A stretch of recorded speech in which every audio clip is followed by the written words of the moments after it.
tertulis dengan cat merah atau darah. Yang masuk tidak boleh keluar. Hai guys, kembali lagi di channel gua Halim Musti. Kali ini gua akan menceritakan sebuah kisah horor yang berjudul Lorong Ketujuh. Kisah ini diceritakan oleh narasumber kita yang tidak mau diketahui namanya. Jadi, kisah ini berlatar belakangkan gedung sekolah. Oke, penasaran? Stop kalian senyum bro. Mari kita dengarkan kisahnya.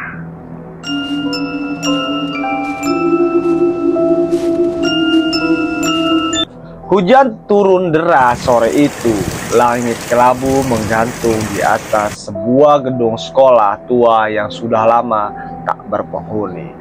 Bangunannya nyaris runtuh dan jendela-jendelanya pecah seperti bekas amukan masa lalu.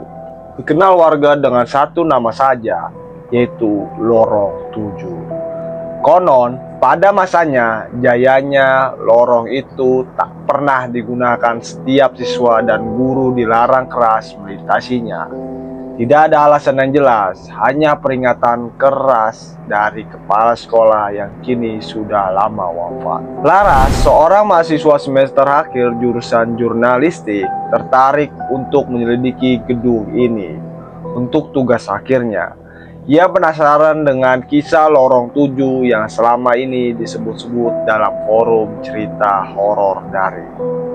Bersama dua temannya yaitu Andra dan Lita, mereka mendatangi gedung itu dengan kamera, senter, dan sedikit keberanian yang mereka bawa dari rumah. Pintu depan gedung terbuka dengan sendirinya. Saat mereka mendekat, terdecit panjang seperti menyambut tamu yang sudah lama ditunggu. Kayaknya tempat ini sudah puluhan tahun gak ada yang masuk, gumamnya Andra sambil merekam dengan kamera. Suara bergetar, entah kenapa udara dingin atau karena ketakutan yang ia tekan dalam-dalam.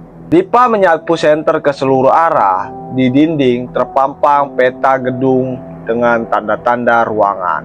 Dan di tengah-tengah peta ada satu lorong yang diberi label kecil, hampir tak terlihat, Lorong 7. Dicoret dengan tinta merah tua seperti darah yang mengering. Ini dia, kata Laras pelan, Lorong 7. Ketiganya melangkah menuju lorong yang terletak di sisi kanan aula. Lorong itu gelap, sempit, dan panjang. Lebih panjang dari lorong-lorong lain. Ada pintu-pintu besi berderet di sepanjang sisi, semuanya tertutup rapat. Saat mereka melangkah ke dalam, suara hujan di luar seolah meredup. Keheningan lorong begitu pekat, seperti menyerap semua suara. Tak ada gema langkah, tak ada bisikan angin, hanya ada satu hal, bau busuk yang menusuk, seperti bangkai binatang yang sudah lama membusuk. Ini bau apa sih? Tanya si Lita, menutup hidung dengan jaket. Andra mengangkat kamera, merekam ke arah pintu-pintu yang tertutup. Tiba-tiba, paling ujung, pintu nomor 7 bergetar sendiri. 1 ketukan, 2 ketukan, dan 3 ketukan. Mereka semua terdiam, jantung Laras berdedup kencang. Itu angin kan? Tanya Lita, suaranya serak. Tapi tak ada jendela di lorong itu, tak ada celah. Pintu itu perlahan terbuka, engselnya berdecit seperti jeritan. Di balik kegelapan sempurna, Andra yang paling nekat melangkah maju dan mengarahkan kameranya ke dalam. Tampak ruangan kosong dengan satu kursi di tengahnya.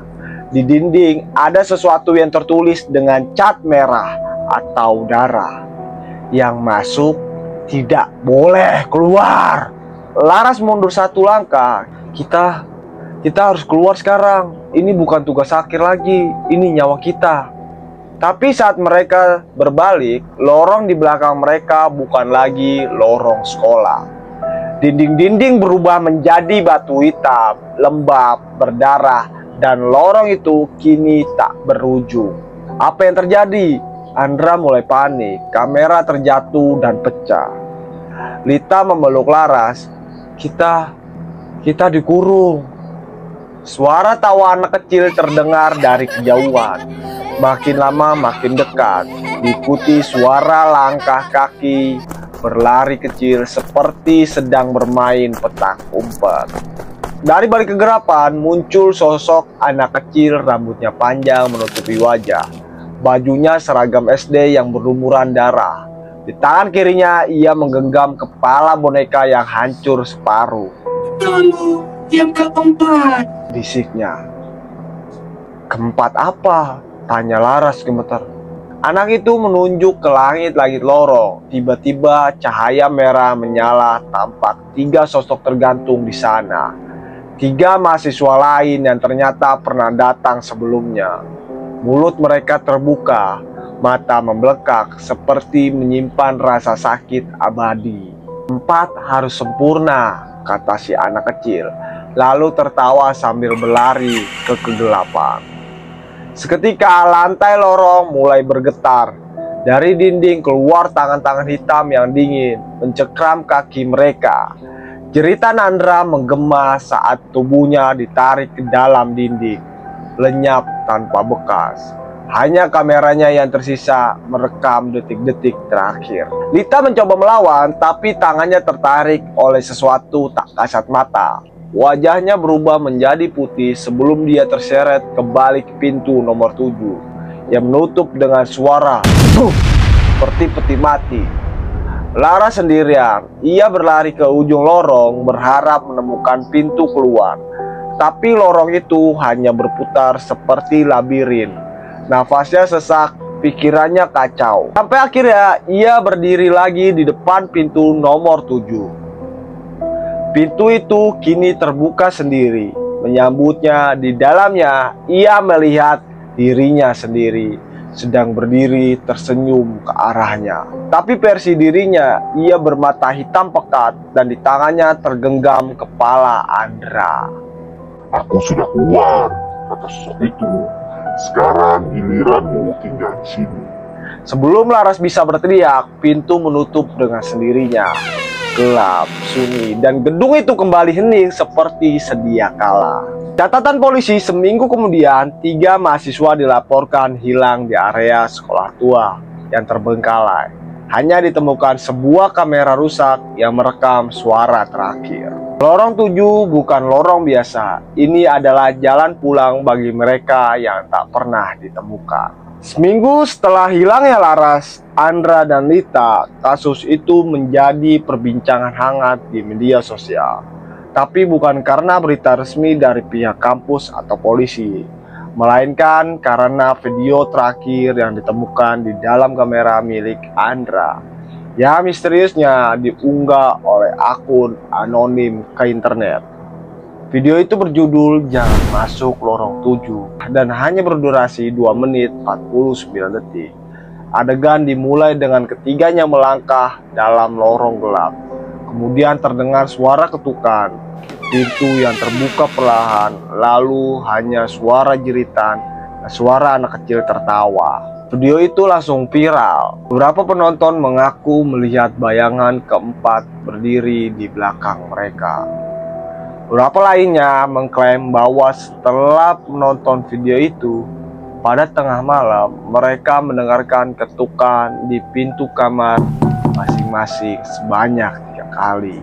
Bima, adik kandung Laras, adalah orang paling terguncang. Ia tak percaya kakaknya hilang begitu saja. Ia mengenal Laras, kakaknya itu bukan orang nekat tanpa perhitungan. Ia pasti meninggalkan sesuatu petunjuk. Dan benar saja, di kamar Laras, di balik buku catatan jurnalistiknya, Bima menemukan halaman yang diselipkan sendiri oleh Laras. Di atasnya tertulis, "Jika aku tidak kembali, jangan cari aku. Tapi jika kamu tetap nekat, jangan sekalipun menatap ke dalam cermin di dalam lorong 7. Cermin. Gedung itu tidak memiliki listrik, tidak ada CCTV, tapi Bima tahu ada satu orang yang bisa diajak bicara. Itu Pak Danu, penjaga sekolah lama yang dulu bekerja di sana sebelum sekolah ditutup pada tahun 1999 karena kebakaran misterius.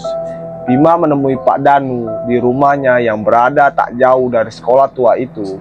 Pria tua itu awalnya enggan bicara, matanya ketakutan, tangannya gemetaran. Tapi begitu Bima menunjukkan foto Laras, wajah Pak Danu pucat seketika. Dia masuk ya ke lorong 7, tanyanya lirih. Bima hanya mengangguk. Pak Danu menghela napas panjang. Lorong itu bukan dibangun seperti lorong biasanya. Dulu waktu sekolah itu dibuka, lorong itu sebenarnya ruang terapi. Ada seseorang guru psikologi yang eksperimental, Pak Seno namanya. Ia percaya bisa menyembuhkan trauma anak-anak dengan metode konfrontasi rasa takut. Ia membuat ruangan khusus, gelap dan tanpa jendela. Di dalamnya ada cermin yang katanya bisa memantulkan bagian jiwa yang paling kelam. Bima menelan ludah. Lalu apa yang terjadi? Anak-anak yang dimasukkan ke ruangan itu banyak yang tidak keluar. Atau kalau keluar mereka berubah menjadi kosong. Tidak mengenal orang tua, tidak berbicara, tidak makan. Beberapa menghilang. Keesokan harinya sekolah itu akhirnya ditutup.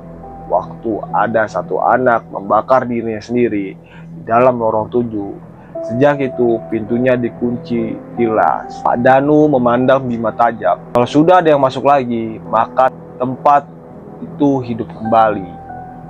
Bima merasa darahnya membeku. Kalau kau masih ingin cari kakakmu, lanjut Pak Danu, kau butuh ini.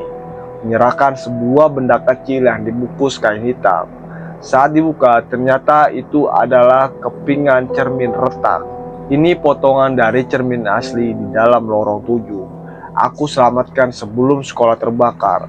Jangan sampai utuh, karena kalau utuh, portal akan terbuka. Ia menatap Bima lekat-lekat, dan jangan pernah menatap pantulanmu sendiri di cermin itu. Dia akan tahu kamu datang. Malam itu, Bima memutuskan untuk masuk sendirian. Berbekal kamera kecil, senter, dan potongan cermin, ia menyelinap ke dalam gedung tua yang kini ditutup rapat oleh pagar, kawat, dan segel polisi. Ia tak peduli. Saat melewati lorong utama, hawa dingin segera menyergap seperti tempat itu menyambutnya. Langkahnya berderap pelan di atas lantai retak dan berlumut. Dan di sana lorong 7 nantinya. Sama seperti di video, gelap, sempit, dan panjang. Ia melangkah masuk. Lorong itu terasa hidup, dindingnya berdetak seperti jantung. Setiap langkahnya terdengar gema aneh, seolah-olah ada orang lain yang mengikutinya, menyamakan langkah. Tiba-tiba, klik, lampu menyala sendiri di langit-langit lorong, satu persatu. Cahaya kekuningan membanjiri ruangan, dan di ujung lorong, pintu nomor 7 kembali terbuka perlahan. Di dalamnya terlihat sebuah ruangan dengan cermin besar di tengahnya. Bima mengangkat kameranya. Langkahnya berat, tapi ia masuk. Cermin itu berdiri tegak seperti menunggu. Tidak ada debu di permukaannya, seolah ada yang rutin membersihkannya. Bima mendekat, dan saat ia melihat bayangannya sendiri, ia merasa aneh. Bayangannya tidak bergerak serempak. Ada jeda, ada tawa pelan. Bayangan itu tersenyum, padahal Bima tidak. Lalu bayangan itu mulai berbicara tanpa suara. Bibirnya membentuk kata Laras. Bima nyaris menjerit, tapi saat ia menunduk, dari dalam cermin terlihat bayangan lain muncul dari belakangnya. Sosok anak kecil dengan mata hitam dan seragam berdarah. Ia menoleh cepat, tapi tidak ada siapa-siapa di belakang. Ketika ia kembali memandangi cermin, bayangan dirinya sudah tak ada lagi. Kini hanya sosok Laras terduduk di kursi, dengan rantai mengikat tubuhnya, dan sekelilingnya berdiri 3 bayangan hitam, masing-masing tanpa wajah. Mereka berbisik dalam bahasa yang tidak manusiawi. Bima mendekatkan potongan cermin dari Pak Danu ke permukaan cermin besar itu, dan tiba-tiba ruangan bergetar hebat. Cermin besar itu retak, dan dalam sekejap tangan-tangan hitam muncul dari dalamnya menarik Bima. Gelap. Bima terbangun di tempat asing. Dinding-dindingnya putih dan lembut seperti bantalan rumah sakit. tapi tak ada pintu, tak ada jendela. Ia berdiri dan mencari cermin di sudut ruangan. Ia melihat bayangannya sendiri, tapi kali ini cerminnya tidak retak dan bayangannya tersenyum lalu berkata, "Selamat datang di sisi lain, Bima. Kakakmu ada di sini, tapi kau harus bermain dulu." Tawa anak kecil kembali terdengar dan perlahan lalu ruang meredup menjadi merah, seperti neraka yang baru saja dibuka pintunya. Tamat. Oke, itu aja kisah dari narasumber kita. Bagi kalian yang punya kisah horor lainnya, boleh tulis di email gua atau bisa diketik kolom komentar. Oke, stop kalian senyum bro. Mari kita dengarkan kisah selanjutnya. Alim Uch Team. Uch. Thank you guys.